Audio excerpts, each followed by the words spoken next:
Salam à tous et je suis très heureux de vous retrouver pour une nouvelle vidéo. Brahim Diaz est officiellement un international marocain. Le Maroc a conclu un sponsor avec McDo. Bref, vous l'avez compris, aujourd'hui on se retrouve pour un nouvel épisode de l'actu des Lions. On va revenir sur le dossier Brahim Diaz mais également sur cette polémique autour d'un sponsor. Comme d'habitude, juste avant qu'on commence avec cette vidéo, si ce n'est pas fait, je t'invite à t'abonner, à liker et à commenter cette vidéo et un très grand merci à l'ensemble des personnes qui feront ça. Pour commencer cette vidéo, petite parenthèse pour répondre à certaines personnes qui ont tenu des mots graves à mon encontre et justement ces gens-là, je vais leur répondre et cette réponse, elle est là. Donc la fameuse réponse que je donne à tous ces gens-là, elle se trouve juste derrière moi. On a du coup le drapeau palestinien qu'on peut apercevoir. Cela montre de façon factuelle que je soutiens la Palestine dans ce conflit-là, donc arrêtez de m'inventer des positions qui ne sont pas les miennes et surtout essayez de mettre un petit peu de bonne foi s'il vous plaît parce que voilà, la cause palestinienne touche tout Marocain donc forcément elle me touche aussi, donc arrêtez de vous en prendre à un jeune homme qui est prêt à aller au front pour son pays, c'est-à-dire le Maroc. Après cette parenthèse, concernant le dossier Brahim Diaz, on a du nouveau. Alors selon Soccer 212 et également 100 Lions d'Atlas, Brahim Diaz serait un international marocain, c'est-à-dire que c'est officiel dans les papiers, il est international marocain, on n'attend plus que l'officialisation. Il faut également prendre en compte que la fédération espagnole ne va pas sélectionner Brahim Diaz dans sa liste finale. Pourquoi? Parce que justement c'est trop tard, le joueur a déjà choisi le Maroc depuis un certain moment et donc forcément ils peuvent plus le convoquer puisque maintenant les positions de Brahim Diaz vont vers le Maroc. Sans oublier que le changement de nationalité sportive a été validé par la FIFA sous la demande de la FRMF. Donc oui, maintenant on peut le dire à voix haute, Brahim Diaz est un international marocain, c'est officiel. Enfin, Taha Imani, un journaliste que j'avais déjà cité dans une de mes vidéos, a lui aussi confirmé à son tour que le dossier est totalement clos et que le joueur a choisi le Maroc et que du coup il sera directement présent dans la prochaine liste de Walid Regragui qui sera publiée le 14 mars. Donc voilà, c'est quasiment officiel. On attend en fait juste une officialisation, mais les informations, on les a en avance et là du coup on sait que le joueur a déjà choisi le Maroc depuis un certain temps et voilà, on voit que du côté espagnol, il n'y a plus aucun média espagnol qui est en train de te dire qu'il va choisir l'Espagne. C'est clos, c'est fini, le joueur va bien choisir le Maroc. Et bien évidemment, toutes les sources que je cite dans cette vidéo sont des sources fiables et également des sources qui sont très proches de la fédération, donc qui ont clairement des informations de qualité. Et c'est là où on voit clairement que justement, Brahim Diaz va bien choisir notre équipe nationale. Donc ça, c'est vraiment une certitude. Le joueur est un international marocain, ça a été officialisé avec les papiers de la FIFA, etc. et plein d'autres choses. Et le joueur va bien rejoindre le Maroc et va bien porter notre maillot. En tout cas, Inch'Allah, c'est ce qui va se passer.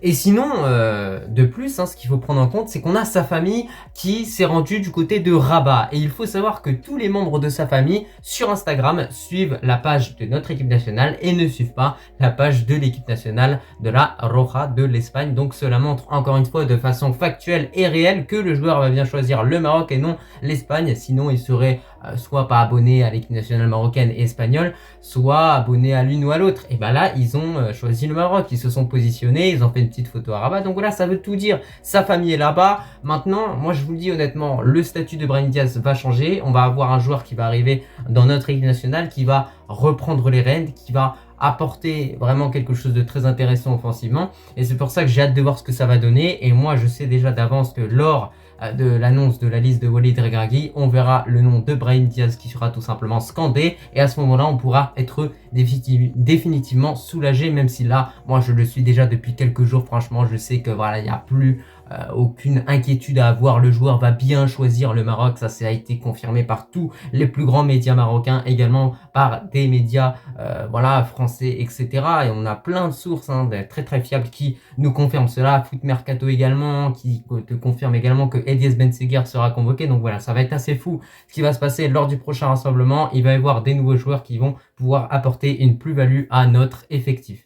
Étant donné que maintenant nous savons que Brahim Diaz va porter nos couleurs, je tenais vraiment à féliciter la fédération pour son travail, que ce soit le travail de Fouzi Lekja, également le travail de Walid Regragui, mais également Achraf Hakimi qui a apporté sa pierre à l'édifice. Voilà, maintenant on va avoir un superbe joueur sur le terrain et bien évidemment il va y avoir de la pression qui va être mise sur les épaules de Brahim Diaz puisque ça fait vraiment plusieurs années qu'on lui court après, plusieurs années qu'on lui demande de porter notre maillot. Donc là, il a intérêt sur le terrain à sortir des performances similaires à celles qu'il sort avec le Real Madrid, c'est-à-dire des performances exceptionnelles. D'ailleurs, il a également une donnée et une information assez importante à prendre en compte vis-à-vis de Brahim Diaz. Il faut savoir que le dernier match du Real Madrid face à Leipzig en Ligue des Champions, et bah le joueur ne l'a pas joué, le joueur n'est pas rentré tout simplement parce que c'était une sanction qui a été infligée par le coach espagnol. Voilà, il a demandé à Ancelotti de ne pas le faire jouer parce que le joueur a choisi directement le Maroc.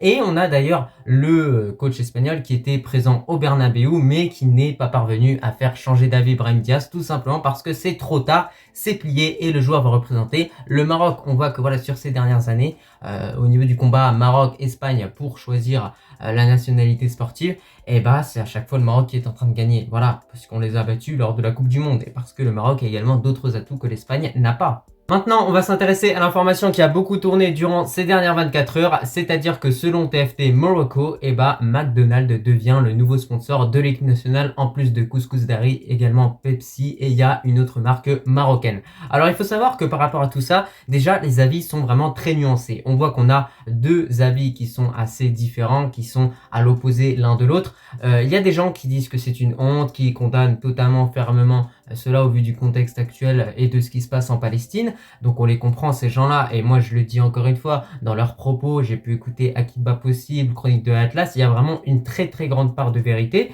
Et de l'autre côté, tu as des personnes qui pensent uniquement aux intérêts du Maroc. De mon côté, si c'est uniquement McDonald's du Maroc qui est engagé, en réalité, ça peut poser problème, mais pas totalement, et je vais vous expliquer pourquoi. Le McDonald's Al Maghreb, que tu vas prendre par exemple à Mahmedia ou ailleurs du côté de l'Ayoun, bref, il faut savoir que c'est un McDo où il y a des employés marocains, où les consommateurs sont des Marocains. Donc bref, de façon générale, il y a d'autres informations à prendre en compte, mais je vous affiche, vous pouvez mettre pause pour lire un petit peu cet article qui est très intéressant. Mais tout ce que je veux vous dire, c'est que le McDo du Maroc avait, je crois bien, pendant une période, démenti le fait que voilà, l'argent qu'il générait allait dans les mains d'Israël pour s'armer, etc. Ils avaient démenti tout cela justement. Moi, de mon côté, en tant que défenseur de la cause palestinienne, si ce sponsor est impliqué directement dans l'achat d'armes pour le pays qui souhaite détruire la Palestine, là je serai en total désaccord. Cependant, on ne connaît pas tous les détails de ce sponsor, donc forcément c'est un petit peu compliqué de s'exprimer sur ce sujet quand on n'a pas toutes les informations. Mais croyez-moi, une chose est sûre, nos autorités, nos ministres et notre roi Allah Nosro sont des personnes compétentes qui cherchent à continuer de faire grandir le Maroc.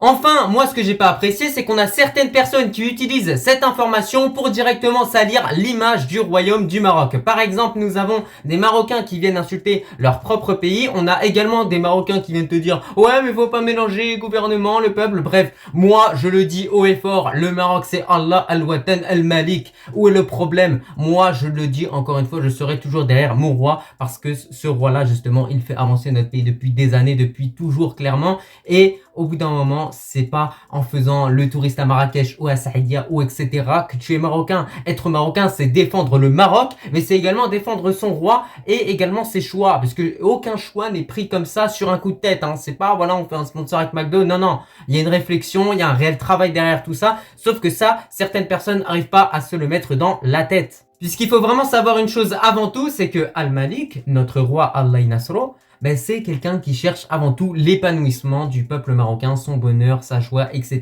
Donc ça, c'est quelque chose qu'il faut se mettre dans la tête. Ensuite, bien évidemment, certaines personnes ont le droit de critiquer. Il y a ce qui s'appelle la liberté d'expression, mais il ne faut pas dépasser certaines limites. Donc je le répète encore une fois, tous les gens qui sont en train de vous dire « Ouais, le Maroc, c'est pas le peuple, pas le gouvernement, etc. » Ces gens-là, au bout d'un moment, on n'a pas besoin de vous. On n'a pas besoin de vous. Soit vous êtes des vrais Marocains jusqu'au bout, soit vous êtes des Marocains de l'été, là, les mecs qui viennent en juillet, en août, et qui connaissent rien au pays, qui savent même pas te dire quand le Maroc a été fondé. Le Maroc, il a été fondé depuis 789, C'est une très grande monarchie, donc s'il vous plaît, mettez un petit peu de respect sur ce beau pays, sur ce que tous nos rois ont pu faire durant toutes ces années. Et honnêtement, dire que le Maroc, c'est le peuple et pas le gouvernement, etc., c'est manquer de respect au Maroc lui-même. C'est manquer également de respect à notre roi. Donc voilà, mettez-vous ça bien dans la tête. En tout cas, j'espère que mon message va être bien véhiculé, parce que ça, c'est très important de prendre tout ça en compte.